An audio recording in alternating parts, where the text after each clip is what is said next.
Jesucristo decía, yo y el Padre somos uno, así de claro. Jesucristo era capaz de hacer cosas que a los seres humanos no se nos ha permitido hacer, como por ejemplo caminar por encima de las aguas. Jesús lo podía hacer porque Él es el creador y Él tiene poder sobre la naturaleza, y no la naturaleza poder sobre el creador. Jesús era capaz de multiplicar con unos cuantos panes y unos cuantos peces. Él era capaz de multiplicar. Ese poder tú y yo no lo tenemos.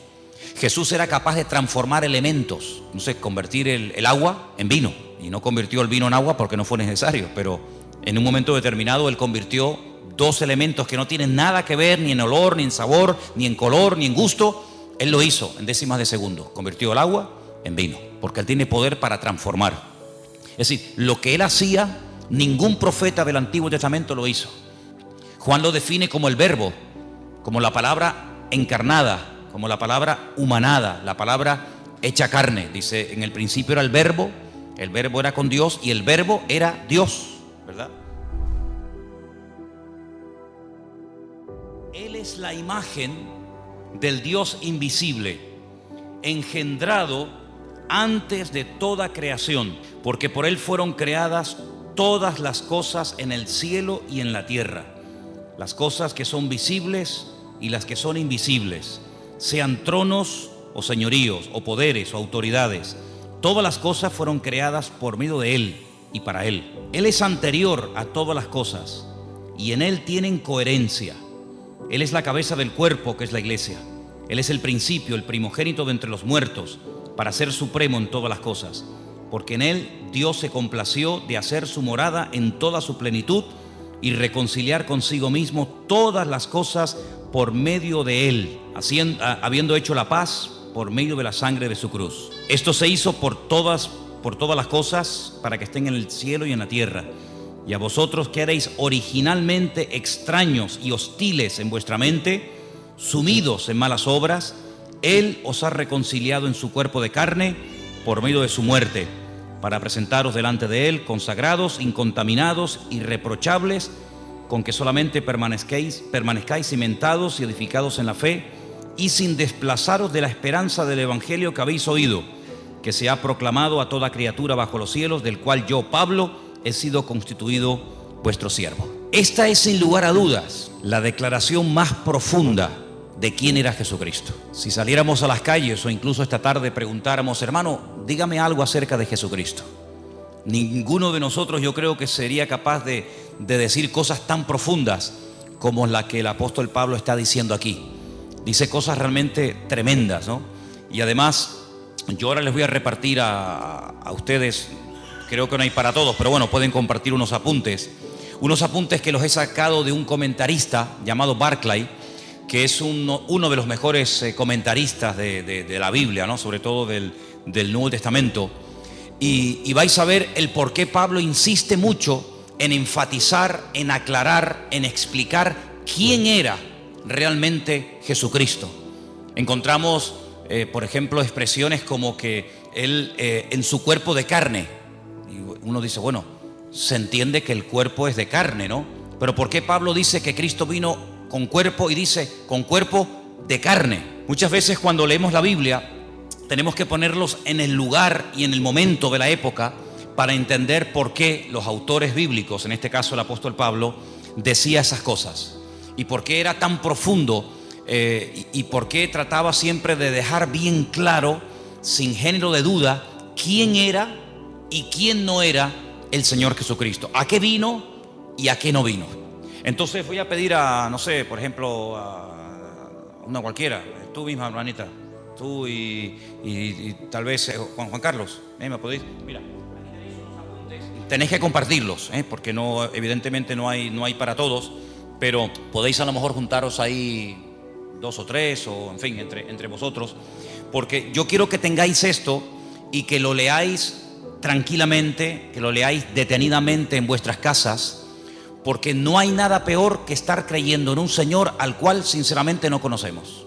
Yo creo con toda sinceridad que nosotros, no sé, por ignorancia, por falta de tiempo, no creo que por falta de interés, ni mucho menos, yo creo que no somos conscientes de a quién estamos sirviendo. Yo creo que aún no nos hacemos ni la más remota idea de quién era verdaderamente el Señor Jesucristo. A lo largo de la historia, Se han dicho muchas barbaridades acerca de su persona, acerca de su obra. Por ejemplo, ha habido personas a lo largo de la historia que dijeron, y tenemos hoy en día una secta muy conocida que son los famosos Testigos de Jehová, que ellos proceden de una herejía del siglo I, que la comenzaron a decir los agnósticos y posteriormente Arrio, que decía que Jesucristo realmente no tenía un cuerpo exactamente igual como el nuestro. Incluso llegaron a decir que cuando Jesús caminaba no dejaba huellas en el camino. Era una especie como de espíritu que se podía ver, pero no era realmente un cuerpo, hablando claramente de carne y hueso. Eso de que comía y tal, bueno, lo hacía un poco como para no llamar la atención, pero realmente su cuerpo no era un cuerpo como el que tú y yo tenemos hoy en día. Eso no es verdad. La Biblia nos enseña que Jesucristo tenía un cuerpo exactamente igual que el nuestro. Nació exactamente igual que cualquier ser humano. Tuvo una madre, tuvo un padre, comía, dormía, se cansaba, respiraba, tenía que beber agua. Podéis ver a Jesús en el camino cuando va para el norte y para en Samaria. Le pide a una mujer un vaso de agua. Lo vemos durmiendo, cansado del camino. Lo vemos descansando.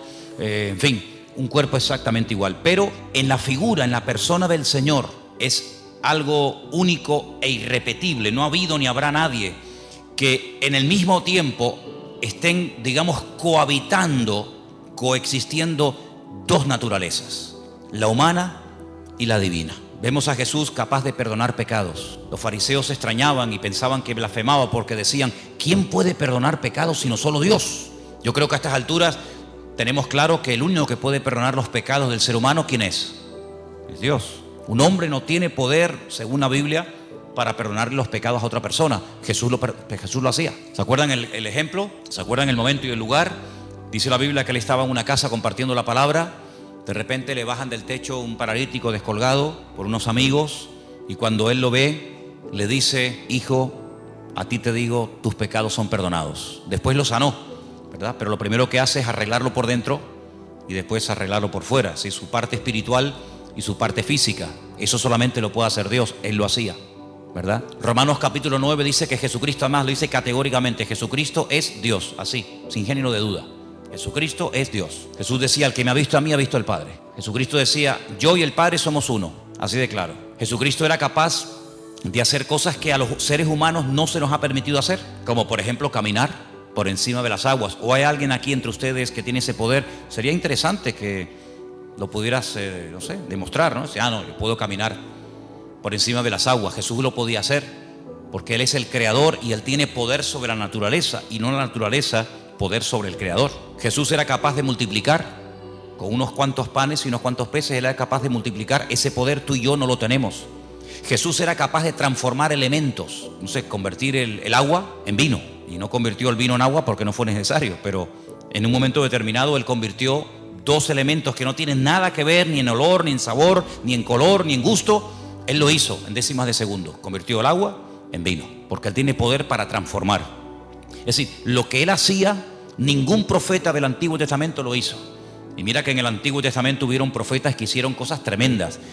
Dice la Escritura que los milagros que Moisés logró hacer a través de los muchos años que estuvo, digamos, dirigiendo el pueblo de Israel, dice que no ha habido ningún otro profeta que se levantara con tanto poder y con tanta autoridad como Moisés. Fue, digamos, el más grande de todos. Pero Jesús lo superó, evidentemente, ¿no? Jesús llegó un día a decir que Él era antes de Abraham. Lo leía recientemente y le dijeron, pero si tú no tienes ni 50 años, ¿cómo es posible que tú hayas conocido a Abraham y que incluso te atrevas a decir que tú eres antes de la existencia del patriarca Abraham?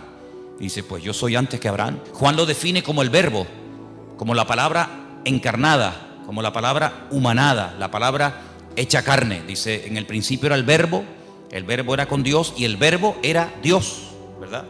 Entonces vemos al Señor Jesucristo con atributos divinos, capaz de perdonar pecados, caminar por encima de las aguas, transformar elementos, multiplicar panes y peces, etcétera, etcétera. Capaz de leer los pensamientos de la gente. Dice, ¿por qué caviláis contra mí en vuestros corazones? Sí, lo vemos en un cuerpo que come, que respira, que incluso murió, que tuvo que resucitar, que sudaba, que sangraba, etcétera, pero nunca dejó su divinidad. Evidentemente, como ser humano estaba tremendamente limitado. Ahora, ¿qué es lo que ocurre? En aquellos tiempos, y vamos a leer ahora un poquito, En aquellos tiempos los agnósticos decían que lo que tiene que ver con la materia, lo que tiene que ver con el cuerpo es malo, es negativo. Y por eso ellos incluso se flagelaban y se torturaban porque decían que todo lo que tiene que ver con la materia, todo lo que tiene que ver con el cuerpo es malo. Los griegos llegaron a decir que la cárcel que encierra el alma es el cuerpo. Por eso muchos de ellos menospreciaban el cuerpo. Sin embargo, la Biblia dignifica el cuerpo del ser humano, tanto el del hombre como el de la mujer, evidentemente, ¿no? Llega incluso a declarar que el cuerpo físico, material del ser humano es el tabernáculo, es el templo donde Dios ha decidido vivir. Dios a lo largo de la historia decidió vivir en diferentes lugares. En un momento de la historia decidió vivir en una carpa, en un tabernáculo, en el desierto, portátil, ¿no? Que se levantaba y se volvía a montar rápidamente. Y Él decidió vivir como todo el pueblo. Ustedes viven en carpa, yo quiero otra para mí. Cuando el pueblo entra a la tierra prometida y pasan de ser peregrinos en el desierto y comienzan ya a construir sus casas, Él dice: constrúyame otra para mí, yo quiero poner mi gloria entre mi pueblo, ¿verdad? Pero ya no está ni en un tabernáculo, una tienda de campaña portátil, ni en un templo. Pero dice: pero ahora yo estoy en cada uno de ustedes, porque ahora he decidido morar, he decidido vivir en los corazones de aquellos hombres y mujeres que han puesto su vida en mis manos. ¿Se dan cuenta? Entonces, lo que vamos a ver en esta tarde es muy interesante, porque las expresiones que emplea aquí el apóstol Pablo son tremendas. Ahora comentábamos Elena y yo en casa ayer o hoy a la mañana, la Biblia es un libro tremendamente profundo, sin lugar a dudas, pero yo creo que no hay términos en nuestro idioma, por lo menos, lo suficientemente profundos como para aclarar quién verdaderamente era el Señor Jesucristo. Porque nuestro idioma es un idioma muy limitado. Por eso quiero explicar lo de las versiones. A veces ustedes habrán notado, el domingo pasó, no sé si se dieron cuenta, el domingo pasó que la lectura que se leyó en la iglesia, lo que se ponía en la pantalla, a veces no coincidía exactamente las mismas palabras con la persona que estaba leyendo. ¿Por qué? Porque en español, como en muchos idiomas, hay muchas formas de decir una cosa. Entonces depende del autor, depende del traductor. Podemos decir de una forma o podemos decir de otra forma. Estamos diciendo lo mismo, pero no habla igual un venezolano con colombiano, no habla igual un canario con catalán, no habla igual un boliviano que un argentino. O sea, hay diferentes expresiones, todos hablan el mismo idioma, pero cada pueblo, cada cultura, cada lugar, cada momento de la historia, pues tiene expresiones que van cambiando. El idioma no es algo muerto, el idioma es algo vivo, va cambiando de generación en generación. Cada cierto tiempo, pues la Real Academia Española tiene que introducir palabras y tiene que introducir términos que hoy en día son normales, pero que en la época de nuestros padres o de nuestros abuelos esas palabras ni existían. Es que ni existían, ni se sabía lo que era eso. Sin embargo, hoy en día hay que dar una definición, hay que dar una aclaración a palabras que se usan todos los días, pero que en aquellos tiempos, repito, ni existían. Entonces a veces hay que, entre comillas, inventar. Incluso a veces nosotros en nuestro idioma hemos adoptado palabras de otro idioma. En la informática ni te cuento. La informática está llena de términos que son ingleses, son términos que no son españoles, pero que de alguna manera ya forman parte de software. Tantas palabras, no vamos a estar ahora perdiendo el tiempo en eso, pero tantas palabras que todo el mundo o mucha gente sabe lo que significan, pero que sin embargo hasta hace pocos años la gente no entendía. Entonces, por eso no es lo mismo coger una Biblia del siglo XIX que leer una Biblia del siglo XXI. El mensaje es el mismo, pero la forma de clarificar el mensaje evidentemente va cambiando y hay que adaptar el lenguaje a los tiempos, ¿no? Entonces, cuando el apóstol Pablo decide escribir una carta a nuestros hermanos, a la iglesia local de los hermanos de Colosas, pues allí había unos problemas particulares que curiosamente a lo largo de la historia se han ido repitiendo. Entonces, en los apuntes que ustedes han recibido en esta tarde, perdonen la letra tan pequeñita, yo sé que algunos dirán: madre mía, yo esto no lo veo. Es que lo quise hacer grande y mira cómo salían los folios, salían unos folios enormes. Entonces, si quieren, sigan la lectura. El resto de los comentarios de este capítulo, del versículo 15 al 23, está todo explicado aquí. No tiren estos apuntes, léanlo frecuentemente, porque hay expresiones que necesitamos saber qué es lo que realmente quiso decir el autor. Solamente me quiero parar en algo, y es que a Jesús se le llama, por ejemplo, en el versículo 15, ¿qué dice el versículo 15 en vuestra versión? ¿Lo podéis ver ahí un momentito? Colosenses 1:15, ¿qué dice? leerlo juntos en altavoz, por favor? La semana pasada definimos un poco el tema de lo que era imagen, ¿se acuerdan? Hablamos de la imagen, la semejanza. Dijimos que son términos que no tienen nada que ver con el aspecto físico de una persona. Toar es la palabra que se emplea cuando se quiere hablar de apariencia, de forma, de figura. Pero cuando la Biblia habla de que hemos sido creados a imagen y semejanza de Dios, no significa que físicamente el hombre se parece a Dios. Nada que ver, en absoluto. Se refiere a sus atributos, se refiere en cuanto a sus características. Es un ser inteligente, capaz de razonar, de pensar, de tomar decisiones. Por eso Dios le daba órdenes al ser humano y nunca le dio órdenes y mandamientos y estatutos y preceptos a los animales, ¿verdad? Porque la capacidad de razonar del hombre evidentemente es superior a la de cualquier animal. El animal no razona, no piensa, no medita, no es capaz de hacer un poema, de hacer un argumento filosófico. El ser humano puede jugar con las palabras, en fin, tiene una capacidad superior, evidentemente, ¿no? A todo eso se refiere la Biblia cuando habla de imagen y semejanza. Cuando la Biblia dice que Jesús era la imagen de Dios, no significa que tú veías a Cristo y veías la cara de Dios. No significa que físicamente Jesucristo se parecía a Dios, porque Dios, dice la Biblia, dicho sea de paso, Dios no tiene aspecto físico. ¿A quién se parece Dios? ¿Dios es blanco o es negro? ¿Es alto o es bajo? Es que no tiene nada que ver. Esos argumentos, esos adjetivos no tienen nada que ver con Dios. Dios no es ni alto ni bajo, no está ni de pie ni sentado, no está ni aquí ni allá, no entra y sale, no está un día alegre y otro día triste. Dios es un Dios inmutable, es un Dios que es totalmente, desde mi punto de vista, totalmente imposible por muchos argumentos, por muchas explicaciones, por muchos adjetivos que utilicemos. Sinceramente, todos se quedan cortos. Yo pienso que a lo largo de la historia el hombre que mejor definió a Dios fue un rabino llamado Maimónides. Hay un libro extraordinario que él escribió en el siglo XII, el Guía de los Perplejos, donde él habla él define la esencia de Dios. Y yo no he conocido a nadie, ni he leído ningún libro que explique la esencia de Dios tan profunda y al mismo tiempo tan clara como la define este hombre, ¿no? Él, por ejemplo, dice que Dios no tiene peso ni medida, Dios no tiene forma ni figura, Dios no es un Dios que se puede comparar con atributos humanos. Pero claro, algunos dirán, pero la Biblia habla de los ojos de Dios, la Biblia habla de la mano de Dios, la Biblia habla de la espalda de Dios, dice que a Moisés le vio la espalda a Dios, la Biblia habla de la boca de Dios. Eso es lo que se llama antropomorfismos, es atribuirle a Dios o utilizar elementos humanos para hablar de lo que Él hace o hablar de lo que Él es. Dice, los ojos del Señor recorren toda la tierra. ¿Te imaginas dos ojos así? Por las calles, por las plazas, por las montañas, dos ojos. Eso no se puede traducir literalmente, porque los ojos del Señor que recorren toda la tierra, ¿qué es lo que quiso decir el autor?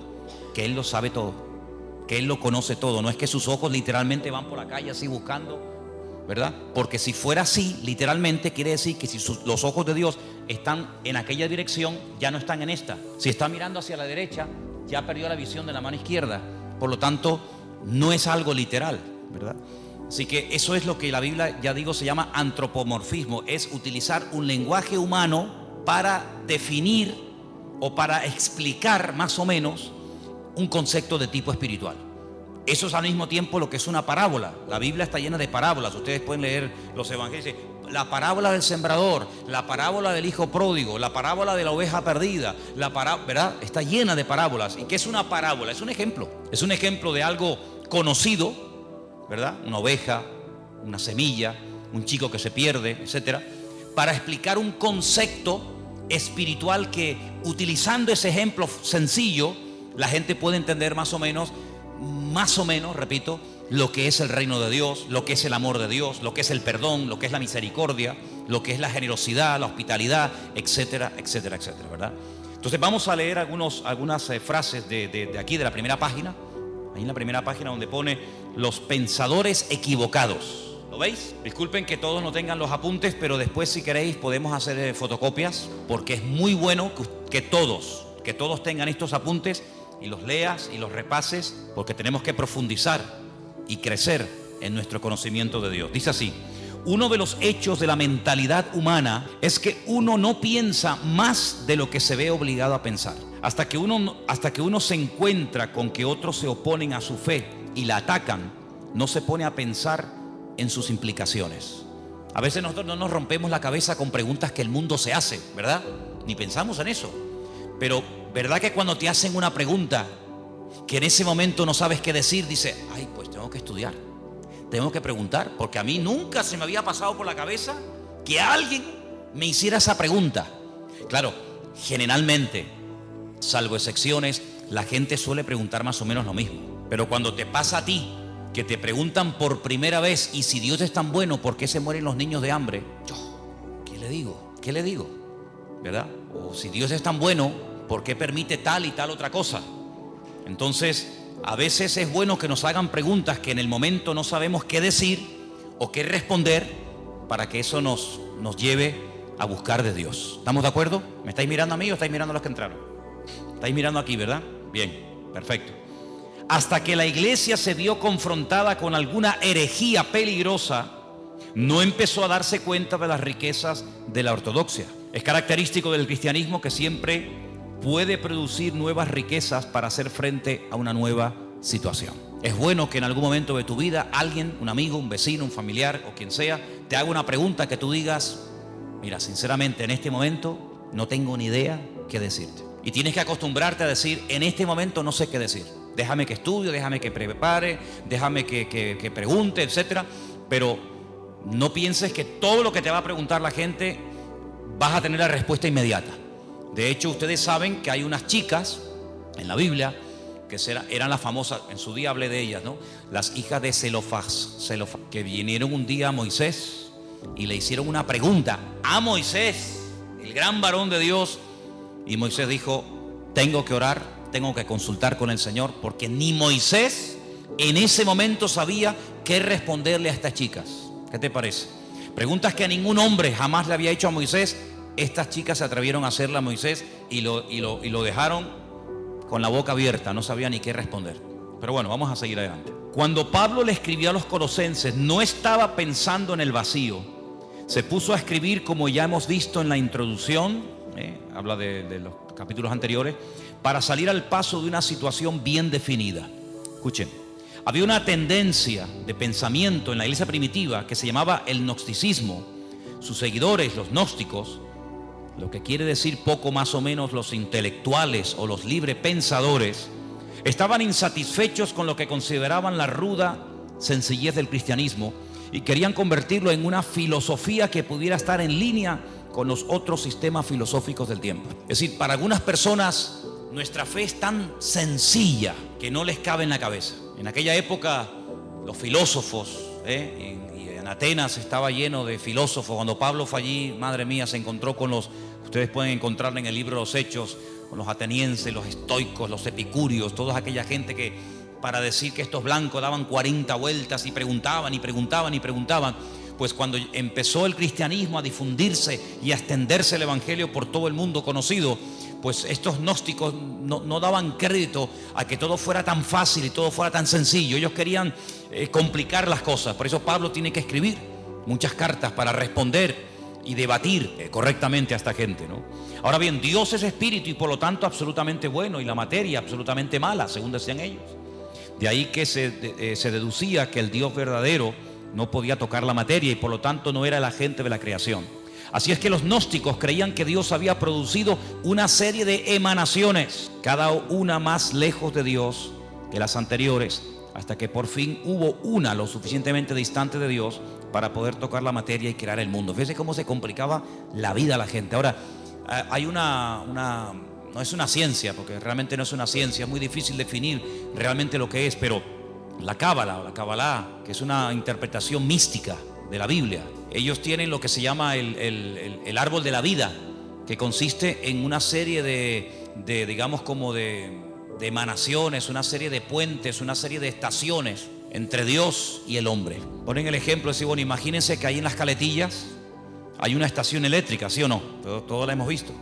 Esa estación eléctrica produce 1.000.000 de vatios y salen cables de la estación eléctrica de Caletillas pues a todas partes, incluido llegan aquí a Santa Cruz. La luz que está entrando en este momento en este salón no es 1.000.000 de vatios. Si aquí entrara 1.000.000 de vatios, salimos todos por los aires, todos reventaríamos. Si pusiéramos ahí un micrófono, una guitarra, un teclado a la pared y le sale 1.000.000 de vatios, pegaría una explosión que saldría al edificio por las nubes. Entonces, ¿qué es lo que hacen? Por el camino van poniendo transformadores y van bajando de 1.000.000 a 100.000, de 100.000 a 50.000, de 50.000 a 20.000, de 20.000, y así van bajando, y van como bajando la potencia, para que cuando llegue al hogar de cada uno de nosotros, todos nuestros aparatos funcionan a 220.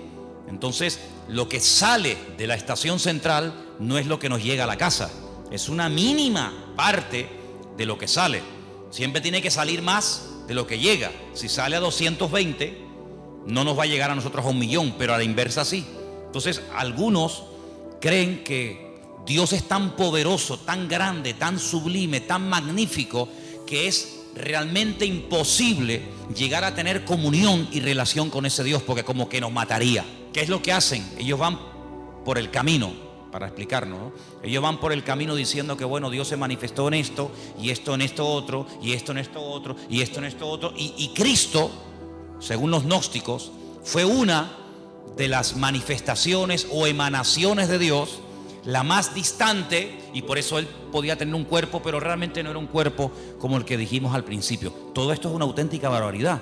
Algunos dirán, pero ¿cómo la gente se puede complicar tanto la vida? Pero esto fue antes del año 100 después de Jesucristo. Imagínense, si estas cosas no se aclaran al momento, si el apóstol Pablo, con la sabiduría y el conocimiento que el Señor le dio, no fuera capaz de taparles la boca, de hacer lo que se llama apologética, si defender correctamente los principios bíblicos, en el año 2015, siglo XXI, el evangelio estaría totalmente distorsionado y no tendría absolutamente nada que ver hoy el evangelio con el evangelio que predicaba Jesucristo y los discípulos. Por lo tanto, se tuvo que defender la fe en aquel momento, se tuvo que aclarar las cosas, y gracias al Señor tenemos, por ejemplo, la carta de los Colosenses, que va en una línea, la carta a los Efesios, la carta a los Tesalonicenses. ¿Por qué hay tantas cartas? Porque en cada congregación surgían diferentes opiniones o diferentes herejías.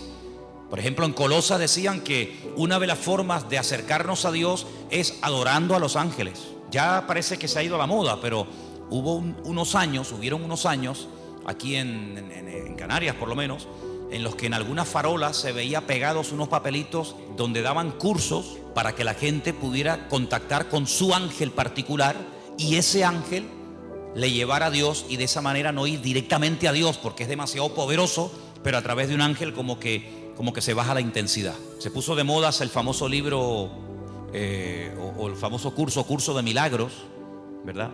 Donde la gente podía, entre comillas, producir con una serie de técnicas y con una serie de historias sus propios milagros, autosanarse, autoliberarse. Y ahí surgieron buenos pensamientos, la famosa nueva era, donde ellos dicen que el hombre es como un ser que tiene dormido, tiene como atrofiado una serie de valores, una serie de capacidades que el pecado ha apagado, pero que con una serie de clases y de principios y de no sé qué y no sé cuánto, ya no hace falta ni ir al médico ni que nadie ore por ti, sino que tú te puedes autosanar, porque tú eres una especie como de Dios en miniatura, una especie de ser tremendamente poderoso, pero atrofiado, apagado, dormido, porque el pecado te ha, digamos, dormido esas capacidades espirituales.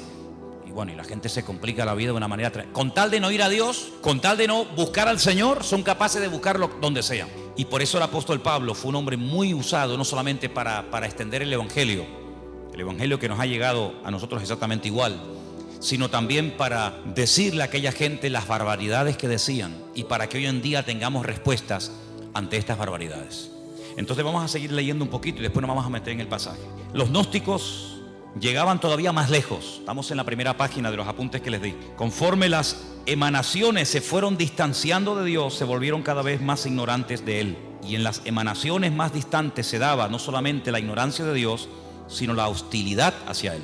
Los gnósticos llegaban a la conclusión de que la emanación que creó el mundo desconocía y era hostil al verdadero Dios, y algunas veces hasta identificaban esa emanación con el Dios del Antiguo Testamento.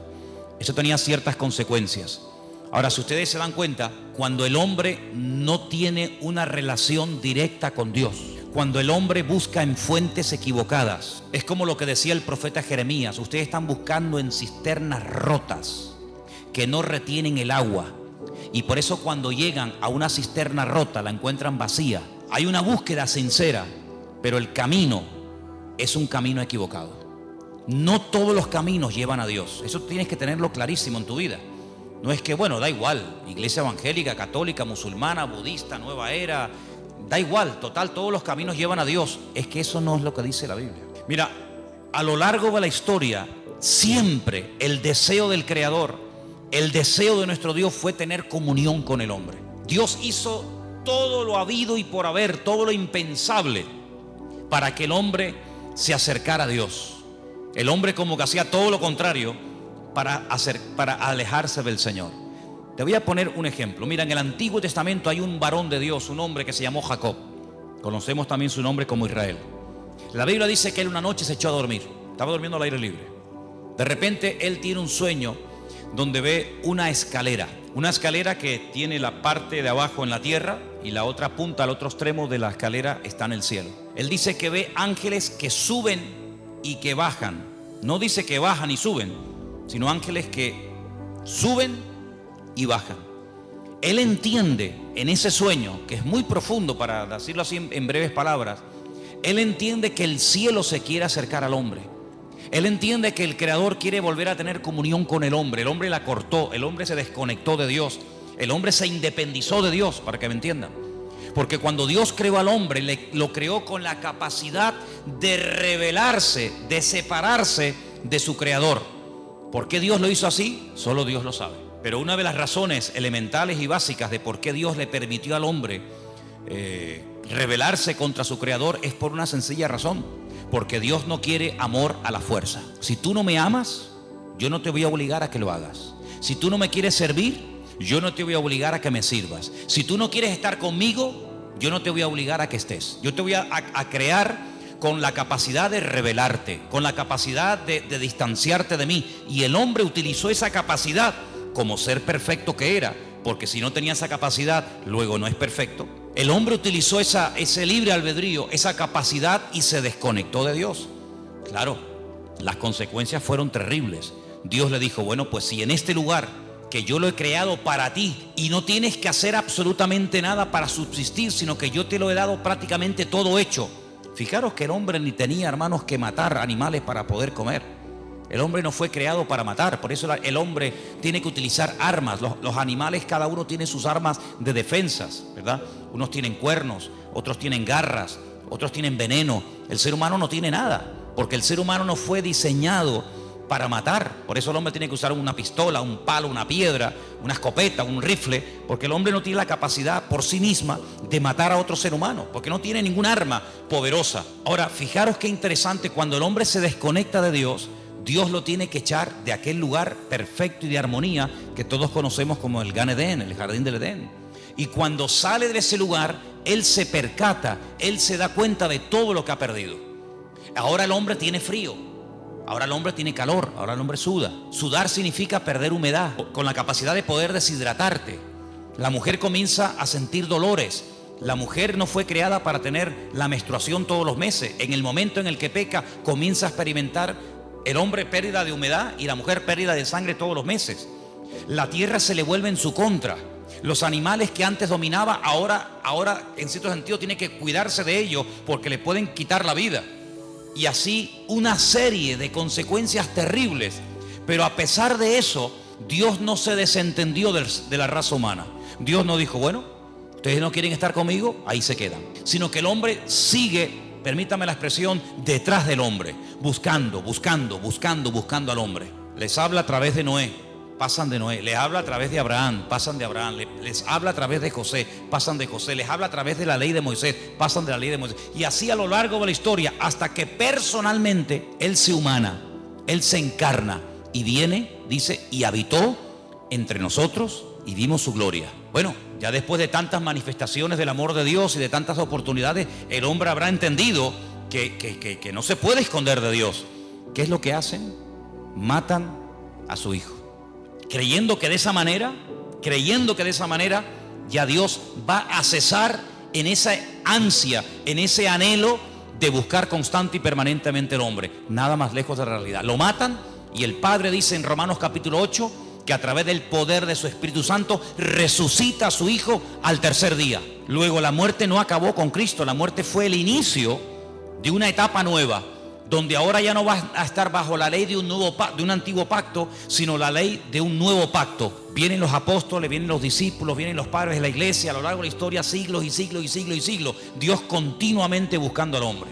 El hombre inventando todo tipo de excusas, todo tipo de herejías, todo tipo de barbaridades, que si él no murió, que si él se desmayó, que si María Magdalena se equivocó de tumba, que si los discípulos robaron el cuerpo, que si se equivocó de no sé qué, que si no tenía cuerpo, que si no tenía espíritu, una detrás de otra. Pero sin embargo Dios, en el anhelo y en el deseo de buscar al hombre, hoy en día sigue tocando y llamando a la puerta de los corazones. ¿Para qué? Para tener comunión, para tener relación contigo y tú con él, y de esa manera poder descubrir el propósito de tu existencia y no pasar por esta vida sin saber qué hago, a qué me dedico, a dónde voy, sino que sepas en todo momento por qué el Señor permitió que tú nacieras y que tú existieras y que tú estuvieras en este planeta un periodo muy corto de tiempo, muy corto, porque la vida es algo tremendamente efímero, algo tremendamente corto, que pasa así, cuando te das cuenta, ¡pum!, se te fueron tus 80, tus 90 años.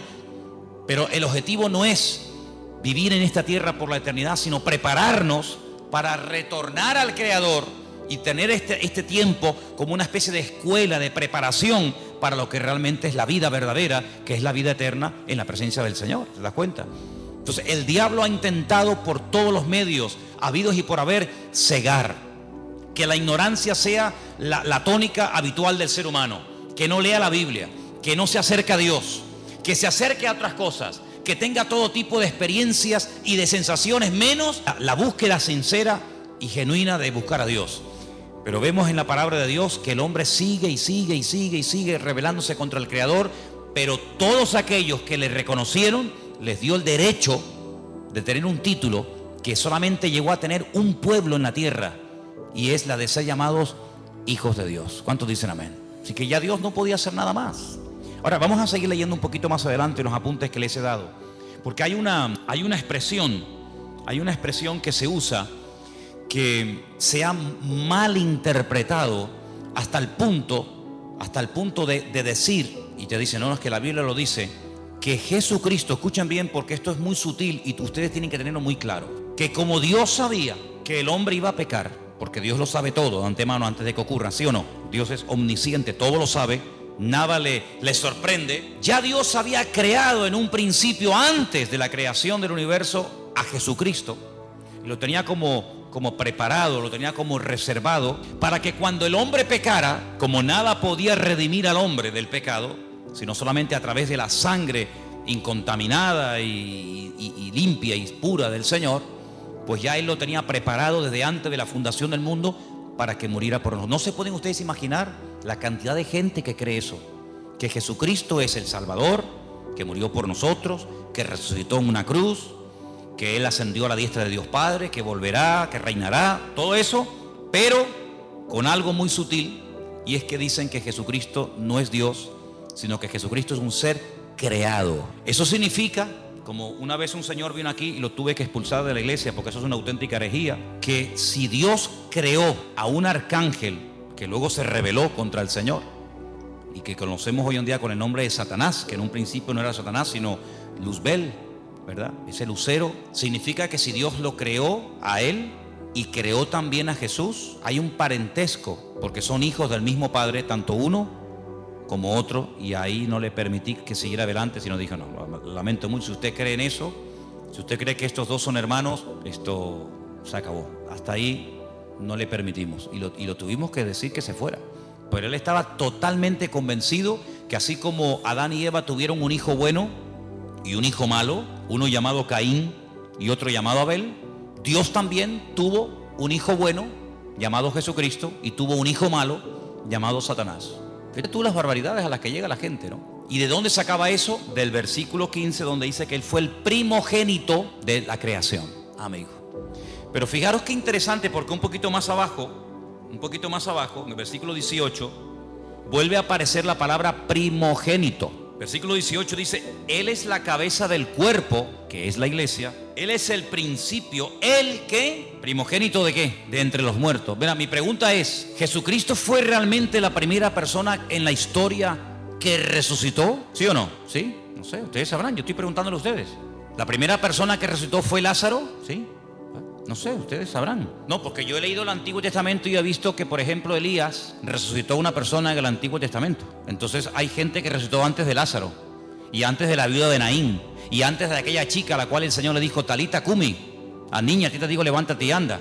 Luego, tanto en el Antiguo como en el Nuevo Testamento hay personas que resucitaron antes de Jesucristo. ¿Por qué dice que Él es el primogénito de entre los muertos? No es el primogénito de entre los muertos en el sentido de que Él no fue el primero en resucitar.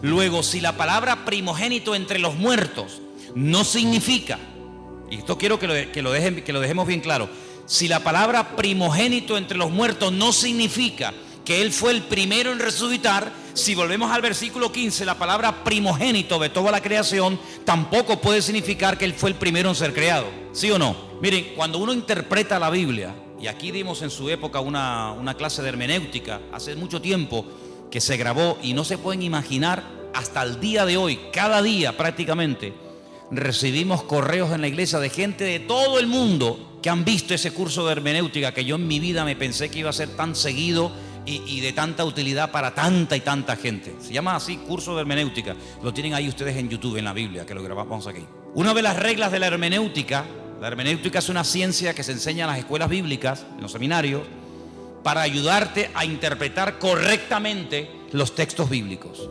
Si usted no puede interpretar la Biblia a su manera, usted no puede interpretar la Biblia de un punto de vista únicamente judío, únicamente evangélico, únicamente católico, ateo, no. Tiene que interpretar la Biblia según unos parámetros, según unos principios generales, universales, para que usted no saque conclusiones equivocadas. Por ejemplo, cuando estudiamos, no me voy del tema, pero quiero dejar bien claro esto, porque hay gente aquí que está empezando a venir a la iglesia, y hay gente aquí que lleva años en la iglesia, y a todos ustedes tienen que tener bien claro que todos leemos la misma Biblia.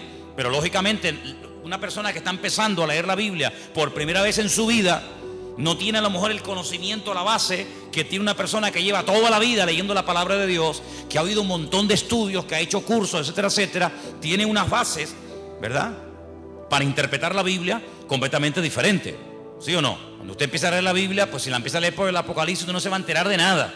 Pero si usted ha hecho cursos, usted ha escuchado lo que es el Apocalipsis, lo que significan los caballos, los colores, los números, cuando usted lo lea, usted va a disfrutar de la lectura de ese bendito libro. Pero si usted no sabe, usted no se va a enterar de nada. Es así, pero es que yo no entiendo la Biblia. Por eso hay gente que a veces dice: mira, yo he leído la Biblia y no la entiendo. Hombre, claro, si llevamos a un niño el primer día a la escuela y le van a enseñar a multiplicar y a dividir, el niño probablemente no va a querer ir más, porque se va a aburrir.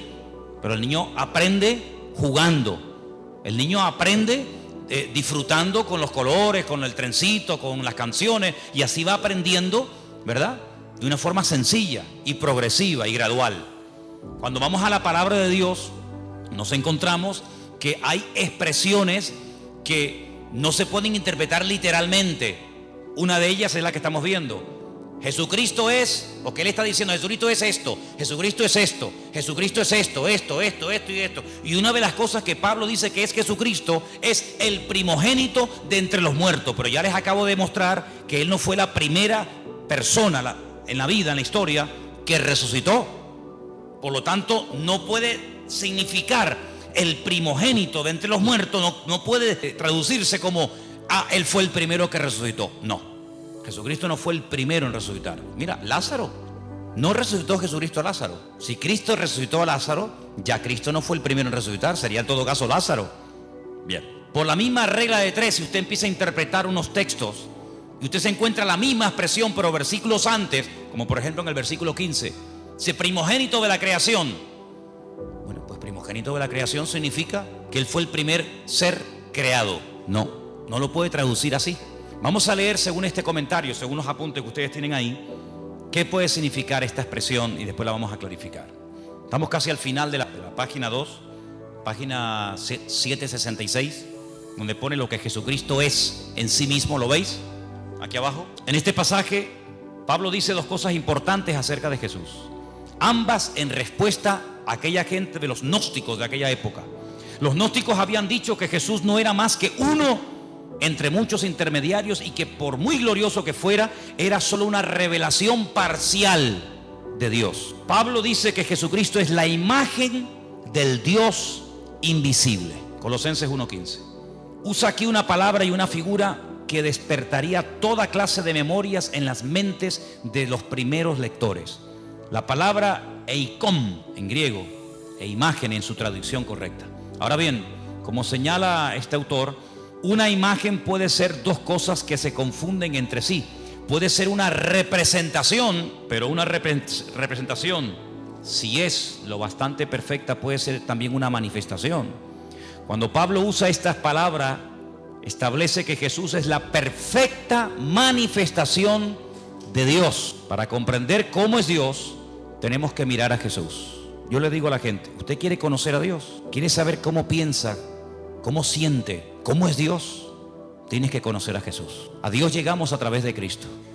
Si usted no conoce a Cristo, es imposible que usted conozca a Dios, porque Dios se manifestó, Dios se reveló a través de Jesucristo. Hebreos capítulo 1 que dice, Dios habló a lo largo de la historia a nuestros padres de muchas formas y de muchas maneras, pero en los postreros días ha hablado a través de Cristo. Si usted conoce a Cristo, usted no va a tener ninguna duda de cómo es Dios. Cuando usted conoce a Cristo, escuche bien lo que le digo, cuando usted conoce el corazón del Señor, cómo es el Señor, usted no va a tener que estar todo el santo día preguntando, esto es bueno, esto es malo, lo puedo hacer, no lo puedo hacer, puedo ir, no puedo ir, lo digo, no lo digo, lo miro, no lo miro. Cuando usted conoce al Señor, usted sabe perfectamente lo que le agrada a Dios y lo que no le agrada. Usted no va a tener que tener un perro policía todos los días a su alrededor para decirle, no, eso no se hace, no, eso no se dice, no, eso no se toca, no vayas para acá, no vayas para allá. Eso al principio está bien, pero llega un momento en el que tú ya conoces tanto al Señor, que tú ya sabes hasta lo que le gusta al Señor. ¿Quiénes son las personas que necesitan todo el día una sombra? ¿Quiénes son las personas que necesitan todo el día una persona que le diga, no, eso está mal? Las personas que no conocen a Dios. Cuando tú conoces al Señor, ya no hace falta que estén todo el santo día detrás tuyo, porque tú ya sabes, porque el Señor que mora en ti da testimonio a tu espíritu de lo que está bien y de lo que está mal.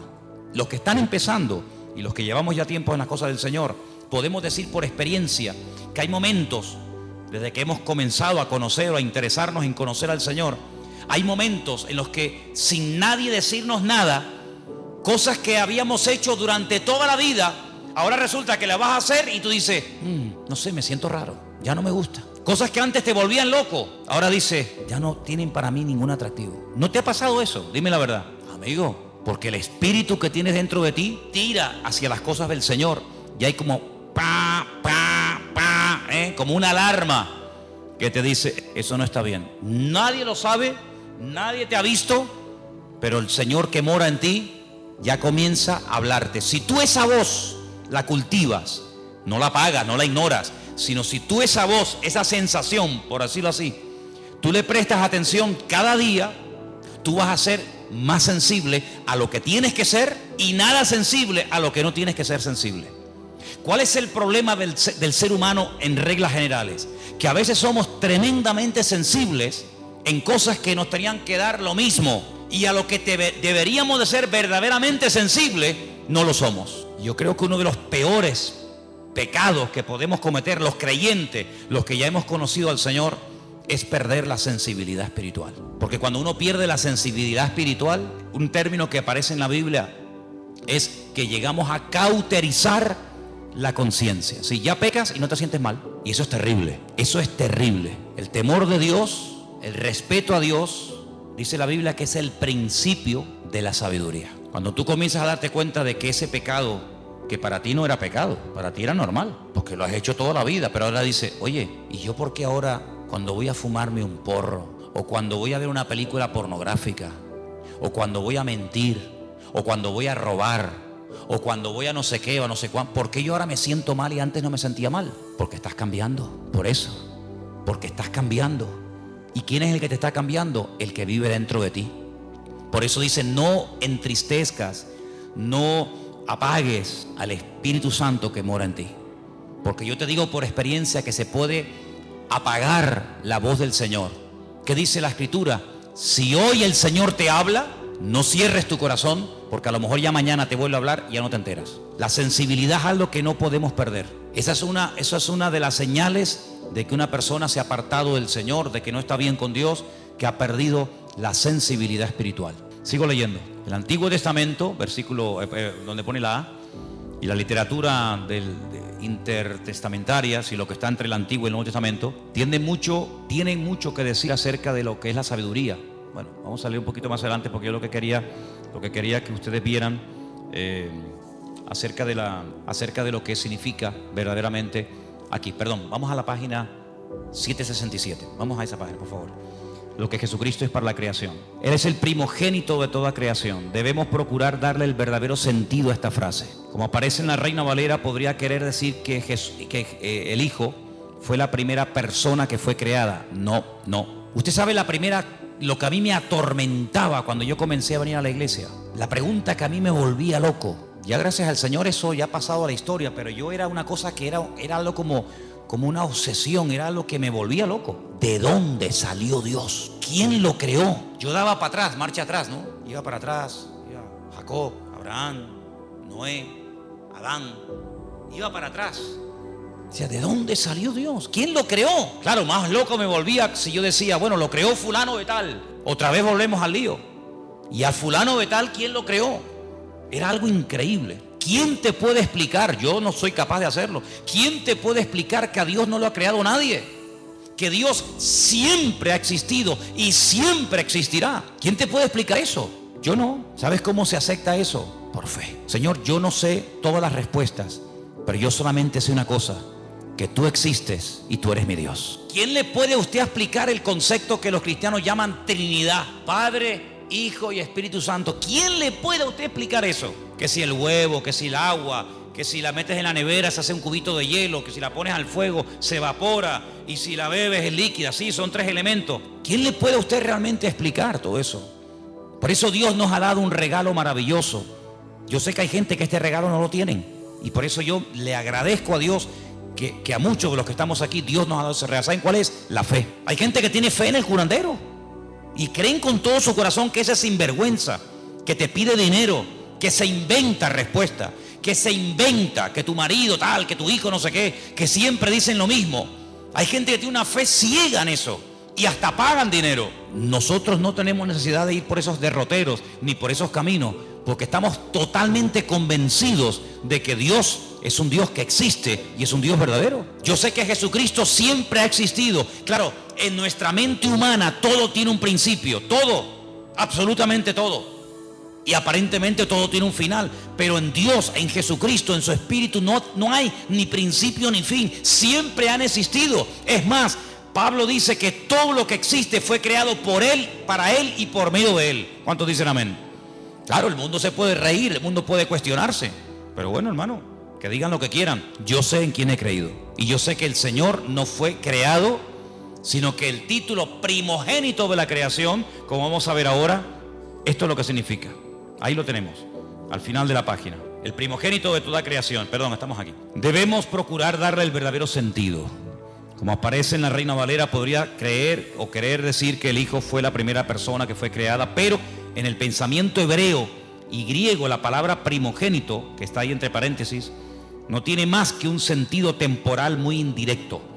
Hay que notar dos cosas. Primogénito es muy corrientemente un título de honor. Israel, por ejemplo, en Éxodo 4:22, como nación se le llama el primogénito, el Hijo de Dios. Lo que quiere decir es que la nación de Israel es el Hijo de Dios más favorecido. Segundo, debemos notar que primogénito es el título del Mesías. Ahí pueden leerlo en casa. Salmo 89:27. Según lo interpretan los mismos judíos, la promesa en relación con el Mesías.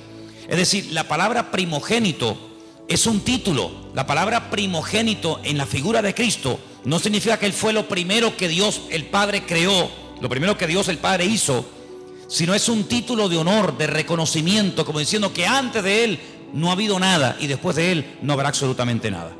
Esto hay que estudiarlo con tranquilidad, en profundidad. ¿Por qué? Porque si por ejemplo usted tiene, no sé, la oportunidad o ha tenido la oportunidad de hablar con un testigo de Jehová, ellos dicen que creen en Jesucristo, pero como un ser que fue creado, no como un ser eterno, no como Dios, no como dice la Escritura, Emmanuel, Dios con nosotros, sino como un ser, ya digo, que fue creado, como fue creado los ángeles, como fue creado el sol, la luna, las estrellas, etcétera, etcétera.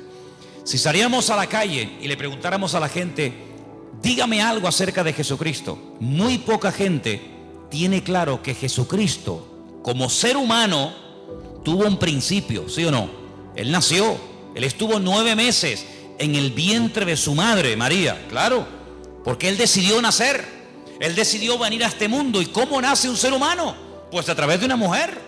No hay otra forma, no hay otra manera. Y él decidió venir a este mundo como ser humano. Si hubiera decidido venir como Dios, no hubiera tenido necesidad de nacer como nacen los seres humanos. Pero no decidió venir como Dios, decidió venir como hombre. Y se limitó, ¿verdad?, a las leyes que rigen a todos los seres humanos.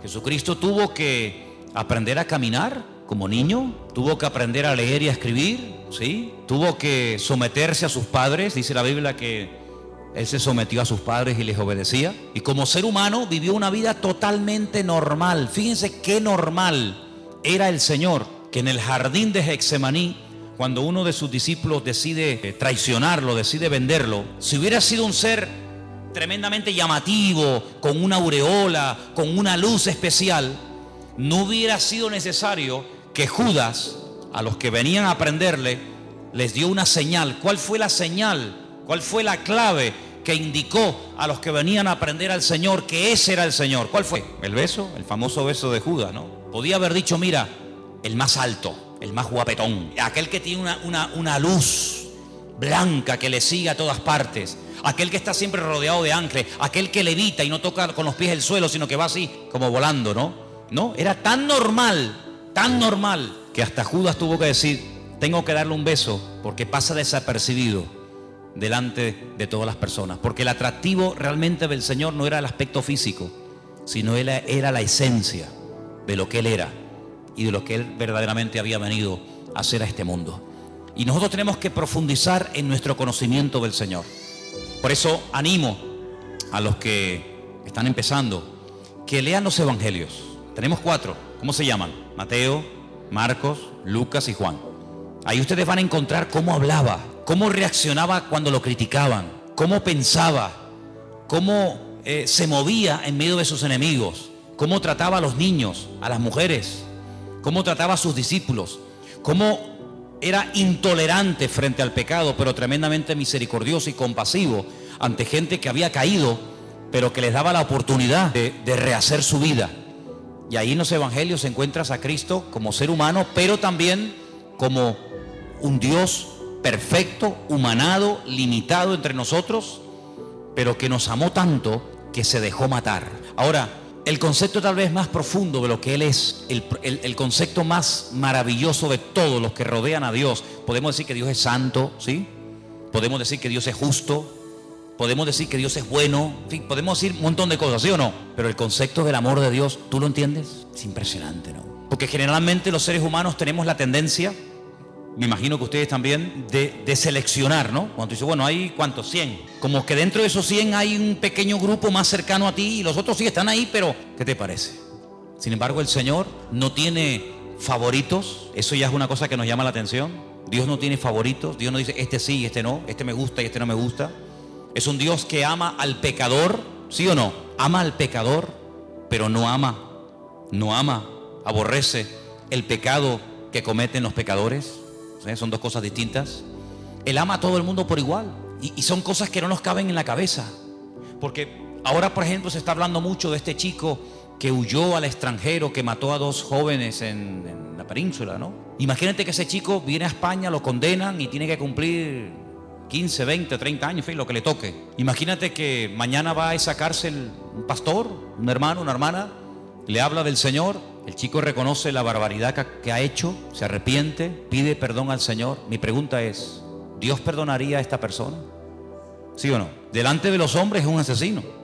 Tiene que estar ahí hasta que se pudra, ¿no? Hasta que cumpla la condena. Pero si esa persona le pide perdón a Dios, esa persona nos la vamos a encontrar el día de mañana en el cielo, en la presencia del Señor. ¿Quién entiende eso? ¿Quién entiende eso? Nadie. Pero así es el corazón de Dios. Es una cosa increíble. El peor asesino, lo peor de la humanidad, si se arrepiente y verdaderamente quiere cambiar, Dios lo perdona, Dios le da otra oportunidad. Y aunque delante de los hombres nunca lo van a perdonar y será toda la vida el fulano, el asesino, el criminal o lo que sea, delante de Dios puede llegar a tener el título de hijo o de hija de Dios. De hecho, ha habido casos en la historia de personas en Estados Unidos, en algunos lugares existe la pena de muerte, personas que estaban condenados a muerte por la justicia de los hombres, pero sin embargo se arrepintieron y le pidieron perdón al Señor. Y como le dijo aquel ladrón en la cruz, condenado a muerte por el Imperio Romano, porque se lo merecía. De hecho, él dijo: nosotros padecemos justamente, yo no me quejo, si yo me merezco esto y peor, pero yo te pido que a pesar de lo malo y de lo ruin que he sido, que tú te acuerdes de mí cuando vengas en tu reino. Y el Señor podía haber dicho: pues hijo, lo siento mucho, yo no te puedo perdonar porque tú has sido esto y esto. Sin embargo, ¿qué dijo el Señor? Hoy estarás conmigo en el paraíso. Amigo, el concepto del amor de Dios es lo que más me impacta de nuestro Dios. Porque si él es el primogénito de la creación, la imagen de Dios, el camino, la verdad y la vida, todo eso está muy bonito. Pero a mí lo que me cautivó y lo que me transformó la vida fue entender que Dios a mí me había amado de tal manera que fue capaz de mandar a su hijo para que lo mataran en una cruz, simplemente por amor. ¿Qué te parece? Así que el apóstol Pablo intenta taparle la boca a los gnósticos de la época. A lo largo de su ministerio tuvo muchas luchas con los religiosos, con los fanáticos, con los que metían o intentaban meter falsas doctrinas en las congregaciones. Pero lo que nos tiene que quedar bien claro en esta tarde a todos y a cada uno de los que estamos aquí es que Dios a nosotros nos ama tal y como somos. Aunque nunca cambiáramos, ¿sí o no? Aunque nunca cambiáramos, aunque nos muriéramos así como somos hoy, el Señor en este momento a cada uno de nosotros nos ama, y cada vez que le pedimos perdón al Señor de corazón y de verdad, el Señor siempre perdona. Hace unos días estaba en televisión y como una novedad, como una cosa, como que hubieran bajado extraterrestres del planeta X y vinieran a este mundo y dijeran: oye, que han venido unos extraterrestres, como una cosa del otro mundo. Daban la noticia en todos los medios de comunicación de las últimas declaraciones del Papa, que si una mujer que abortó, ¿no dijo más o menos así? Verdaderamente de todo corazón pide perdón a Dios, que hay que perdonarla. Y lo contaron, y yo digo: pero mira, si eso lo sé yo hace 30 y pico de años cuando me convertí a Cristo. Sinceramente, a lo mejor para usted, señora, o para usted, caballero, será una cosa de decir: oye, que cómo estamos cambiando, qué cosa tan tremenda. Pero miren, ¿sabes qué? Es que yo conozco al Señor, no me hace falta que don Francisco diga semejante cosa, porque ya mi Dios en su palabra me ha dicho que el que viene a mí, yo no le echo fuera. Da igual si ha abortado, da igual si ha asesinado, da igual si ha matado con ganas o sin ganas, queriendo, sin querer, me da igual. En la palabra de Dios encontramos que si hubiéramos pecado, primero de Juan capítulo 1 dice: si hubiéramos pecado, abogado tenemos para con el Padre, a Jesucristo el justo. Y la sangre de Jesucristo nos limpia de todo pecado. Por lo tanto, a mí no me causa ninguna sorpresa diciendo: ay, qué maravilla. Pero si la maravilla hace 2000 años ya la dijo Él. Ya hace 2000 años el Señor Jesucristo murió en la cruz para demostrarle a toda la raza humana que no importa lo lejos que nos hayamos separado de los caminos del Señor, no importa, mira, lo bajo que hayamos caído, las barbaridades que hayamos hecho, si le pedimos perdón al Señor, Dios siempre perdona, y otra cosa más, y olvida. ¿Cuántos dicen amén? El Señor a nosotros no nos dio la capacidad de olvidar las cosas malas que nos hacen. Una cosa es que no nos domine, una cosa es que no me quite el sueño, una cosa es que no esté ahí continuamente amargándome la existencia, y otra cosa es que yo olvide. Si usted me pega ahora a mí una patada y usted me pide perdón y yo te perdono, oye, yo te perdono, pero yo no puedo olvidar que tú me pegaste una patada. Y además, si se me quedó un moretón y si me tuvieron que escayolar, pues menos todavía. Pero hay una característica tremenda, que un Dios todopoderoso diga y declare categóricamente, y Él no miente, que cuando Él perdona, Él olvida al mismo tiempo. Como diciendo: yo nunca te voy a echar en cara, Nunca te voy a reprochar lo que me hiciste o me dejaste de hacer, lo que dijiste o dejaste de decir. Solamente hay un ser en todo el universo que es capaz de amarnos y de soportarnos como Él. Y Él se llama Jesucristo, Rey de Reyes y Señor de los Señores.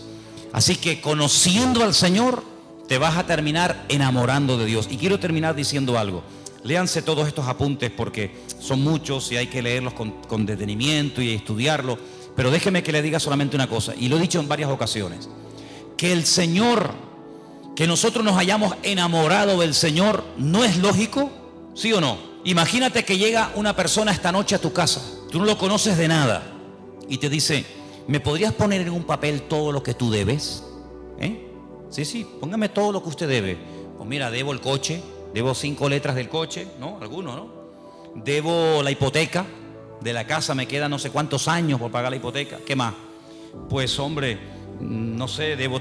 Muy bien, pónmelo todo en una lista. ¿Cuánto suma esto? Lo que sea, toma, ahí tiene usted el dinero. Y así, en cuestión de segundos, ya no debes nada al banco ni a nadie. ¿Te gustaría? ¿Sí o no? Algunos son muy espirituales y dicen, no, hermano, yo oro al Señor. Vale, muy bien. Entonces usted no es espiritual, usted es bobo. ¿Estás enfermo? ¿Te duele algo? Y llega esta persona y te dice, ¿dónde te duele? Pues mira, tengo un dolor aquí.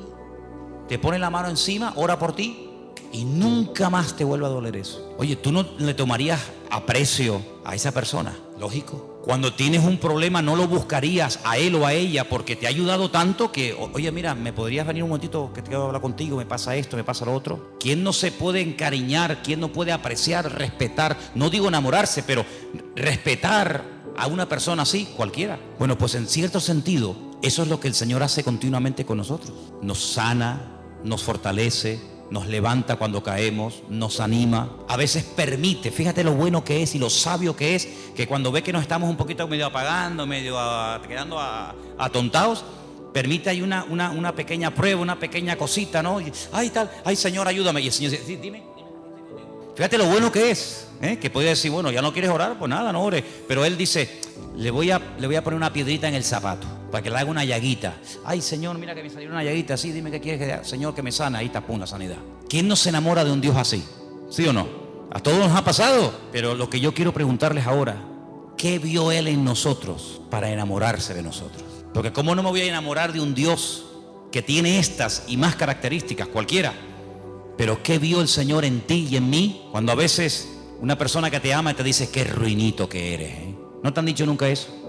Qué malo que eres. Cuando quieres ser malo, eres malo, Cuando quieres ser buena, mira que eres agradable, Pero el Señor, a pesar de nuestras debilidades y defectos, Él nos ama. Hermanos, amemos también nosotros al Señor. Y sirvámosles con alegría, sirvámosles de todo corazón, porque es un privilegio el ser llamados hijos de Dios. Y quiero terminar pidiéndoles que hagan una reflexión. Imagínense que en esta noche supiéramos, es una hipótesis, no es real, pero imagínense que supiéramos que en este momento en la Plaza de España, allá abajo en pleno corazón de Santa Cruz, hay 8 o 10 mil personas sin hogar, sin agua potable, sin comida, sin nada, y que hay cientos y cientos de niños, pues como los niños que tenemos aquí en la iglesia, que a veces entran, salen, el otro que canta, el otro que toca los palitos. Bueno, pues eso es lo que está pasando en este momento en Europa, donde hay miles y miles, millones de personas huyendo de países que están totalmente destrozados. Y yo me preguntaba hoy, digo, Señor, si nosotros al salir del culto en esta noche, sabiendo esa situación, no se nos ablanda el corazón, entonces que nosotros nos hemos convertido sin darnos cuenta en creyentes tremendamente teóricos. Me contaba Priscila ayer que miles de familias en una pequeña isla llamada Islandia se han ofrecido a las autoridades del país, al gobierno de dicho país, para dar acogida en su casa a personas que no tienen nada, que han huido con lo opuesto y que no tienen nada. Yo me preguntaba, ¿será que lo que llamamos el estado del bienestar, no lo llaman así a cómo se vive en Europa, el estado del bienestar, no será que el hecho de que nadie nos haya perseguido nunca, porque a nosotros no nos ha perseguido nunca nadie, a ningún hermano nuestro lo han torturado en una cárcel, lo han crucificado, a nadie, lo más que nos han dicho es un insulto, lo que sea? ¿No será que todo eso, sin darnos cuenta, se nos ha vuelto en nuestra contra y nos hemos hecho tremendamente cómodos e insensibles ante el dolor ajeno. Pues están en Hungría, hermano, están allí en Hungría, están en Grecia, están tan lejos.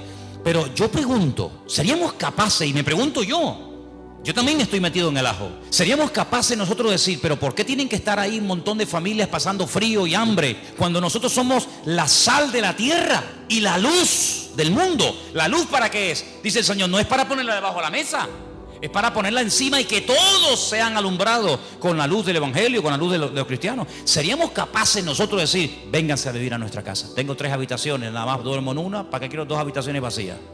¿Seríamos capaces de traer una familia a nuestra casa? Si no somos capaces de reaccionar ante momentos de urgencia, nuestro cristianismo es simplemente una teoría. Es simplemente una teoría. Yo sé que no es nuestra realidad social.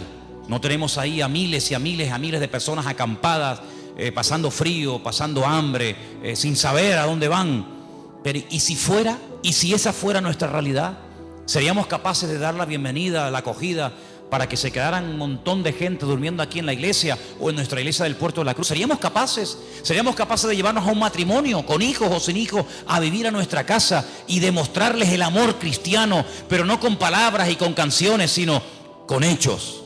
Y en verdad, ¿seríamos capaces? Yo me preguntaba todo eso en estos días, porque dicen que desde la Segunda Guerra Mundial, la catástrofe humanitaria más terrible es esta que se está viviendo hoy en día, donde miles y miles, y Dios está poniendo a prueba, y yo lo siento así, Dios está poniendo a prueba el cristianismo de Europa. Yo creo que Europa entró en una decadencia espiritual, pero el Señor le está dando a Europa la posibilidad de volver a ser avivada, pero no tanto por la predicación teórica del Evangelio, sino por la predicación y el ejemplo práctico del Evangelio. Yo creo que esta es una oportunidad para que Europa se levante de las cenizas. Yo creo que esta es una oportunidad para que la iglesia en Alemania, en Hungría, en Italia, en España, que ha estado dormida durante generaciones, vuelva otra vez a levantarse y a decirle al mundo, aquí estamos nosotros los cristianos. Aquí estamos nosotros para demostrarle a la gente lo que es hospitalidad, para demostrarle al mundo lo que es amor. No, pero es que la mayoría son musulmanes. Y no es precisamente a los musulmanes o a quien sea a quien tenemos que demostrarle el amor de Dios. Porque la Biblia dice que si saludamos a los que nos saludan, ¿qué mérito tenemos? Si amamos a los que nos aman, ¿dónde estará la recompensa? El Señor nos dice que tenemos que hacer por los demás lo que nos gustaría que los demás nos hicieran a nosotros. ¿Cuántos dicen amén? ¿Qué les parece la reflexión? Yo creo que todos somos unos más y otros menos, muchas veces egoístas. Pero esta es una prueba que el Señor está permitiendo que venga a este suelo, a este continente, para que nos demos cuenta si esos países tan prósperos son prósperos solamente porque tienen o son prósperos porque son países solidarios, países de amor. Y yo les voy a decir algo, hermanos, y lo digo de verdad con todo mi corazón. El pueblo más hospitalario del mundo no es el pueblo evangélico. El pueblo más hospitalario de la tierra no es el pueblo cristiano. ¿Sabéis quién es el pueblo más hospitalario de la tierra? El mundo musulmán. El musulmán copió esta buena característica de su padre, de Abraham. Y el musulmán es hospitalario. Se deleita y se goza de tener forasteros, de tener extraños en su casa. Lo mamaron desde la cuna y es algo que lo llevan en la sangre. Y es una bendición que ese pueblo tiene, aunque sean tal vez de otras posturas, de otra creencia. Así que, hermanos, todas estas enseñanzas nos tienen que llevar a un cristianismo práctico. Si yo salgo de aquí, me voy a mi casa y que cada uno se busque la vida, nuestro cristianismo probablemente no es el cristianismo de la Biblia. Será otro tipo de cristianismo que se ha practicado durante siglos, pero el cristianismo es abrir la casa al necesitado. El cristianismo es compartir la camisa que nos sobra con el necesitado. El cristianismo es ser solidario con la persona que lo necesita. Y la regla de oro dice, no le hagas a los demás lo que no te gustaría que te hicieran a ti, o más bien hazle a los demás lo que te gustaría que te hicieran a ti.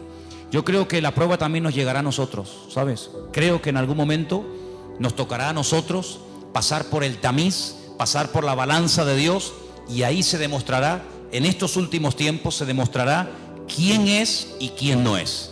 Quién verdaderamente era creyente para salir de sus problemas, para que consiguiera trabajo, para que todo le fuera bien, o quién ha entendido verdaderamente el Evangelio y ese principio, y termino, que más bienaventurado es dar que recibir.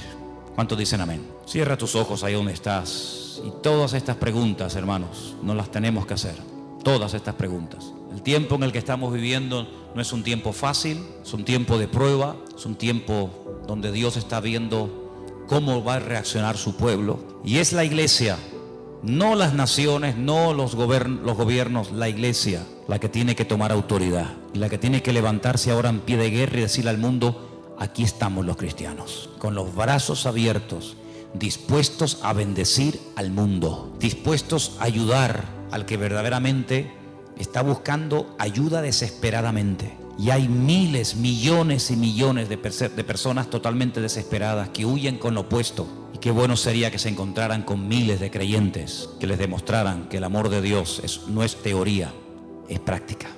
Aleluya. Señor, te damos gracias en esta tarde por todo lo que tú eres, por todo lo que tú representas para cada uno de nosotros.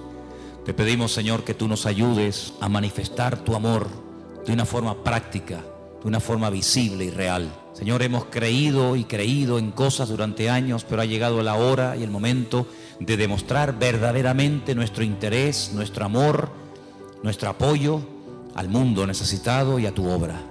Te pido en el nombre de Jesús que tú nos ayudes a entender el mensaje que tú estás lanzando a la humanidad, que tu iglesia no esté dormida ni apagada, que la luz brille ahora más que nunca, porque es ahora el momento de brillar, es ahora el momento de decirle al mundo: aquí está la iglesia que ha estado dormida durante años, pero se levanta en pie de guerra en el nombre del Señor y le dice al mundo: mirad a nuestro Dios, mirad a nuestro Dios, cuánto nos ama, que nos da el privilegio de poder servir al mundo, porque tú viniste a servir y no a ser servido. Ayúdanos, Señor, a conocerte, a descubrirte cada día. Y gracias por todo lo que tú eres. No tenemos palabras para describir todo lo que tú eres, todo lo que tú representas. Tu esencia es imposible con palabras humanas poder describirla. No hay concepto, no hay adjetivo lo suficientemente amplio como para poder definirte, Señor. Pero solamente nos queremos, Señor, agarrar a la verdad de que tú eres amor. Ese amor que prevalezca en nosotros, ese amor que reina en la iglesia y ese amor que nunca se vaya de nuestras vidas. Gracias te damos por esta palabra, por este estudio en esta tarde. Seguimos en tu presencia, en el bendito nombre de Jesús. Gracias por acompañarnos. Sigamos juntos en el camino de la fe y no te pierdas el próximo mensaje que tenemos para ti. Que Dios te bendiga.